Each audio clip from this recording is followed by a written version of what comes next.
బాలీవుడ్ నటి కంగనా రనౌత్కు చండీగఢ్ విమానాశ్రయంలో చేదు అనుభవం ఎదురైంది. గురువారం ఢిల్లీకి వెళ్లాల్సి ఉండడంతో మధ్యాహ్న సమయంలో ఆమె చండీగఢ్ విమానాశ్రయానికి చేరుకుంది. అయితే లోపల బోర్డింగ్ పాయింట్ కు వెళ్లే సమయంలో ఆమెకు ఊహించని అనుభవం ఎదురైంది. అక్కడే ఉన్న సిఐఎస్ఎఫ్ మహిళా కానిస్టేబుల్ కుల్విందర్ కౌర్ కంగనా రనౌత్ను చెంపదెబ్బ కొట్టారు. దీంతో కంగనా ఉన్నట్టుండి షాక్ కి గురైంది. ఈ ఘటనకు సంబంధించిన వీడియో ప్రస్తుతం సోషల్ మీడియాలో తెగ వైరల్ అవుతోంది. కేంద్ర ప్రభుత్వం గతంలో తీసుకొచ్చిన సాగు చట్టాల్ని నిరసిస్తూ ఢిల్లీ సరిహద్దులో రైతులు ఆందోళన చేపట్టిన విషయం తెలిసిందే. ఆ సమయంలో రైతుల్ని అగౌరవపరిచేలా కంగన చేసిన వ్యాఖ్యల కారణంగానే ప్రస్తుతం ఆమెపై కానిస్టేబుల్ ప్రతీకారం తీర్చుకున్నట్లు తెలుస్తోంది. అయితే ఈ ఘటనపై కంగనా స్పందిస్తూ ఓ వీడియోను విడుదల చేశారు. విమానాశ్రయంలోని సెక్యూరిటీ చెకింగ్ వద్ద ఈ ఘటన జరిగిందని చెప్పారు. సెక్యూరిటీ మహిళా ఆఫీసర్ తన వద్దకు వచ్చి అకారణంగా చెంపదెబ్బ కొట్టిందన్నారు. దీనిపై కానిస్టేబుల్ ను ప్రశ్నించగా తాను రైతులకు మద్దతుదారని చెప్పిందని కంగనా తెలిపారు.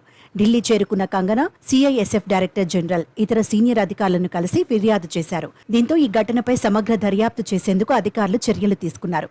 కుల్వీందర్ ను అదుపులోకి తీసుకుని సిఐఎస్ఎఫ్ కమాండెంట్ కార్యాలయానికి తరలించినట్లు తెలిసింది.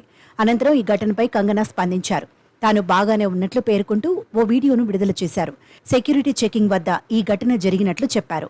సెక్యూరిటీ చెకింగ్ పూర్తయి పాస్ కోసం వేచి చూస్తుండగా సెక్యూరిటీ మహిళా ఆఫీసర్ తన వైపు వచ్చి కొట్టడంతో పాటు తనను దూషించారన్నారు.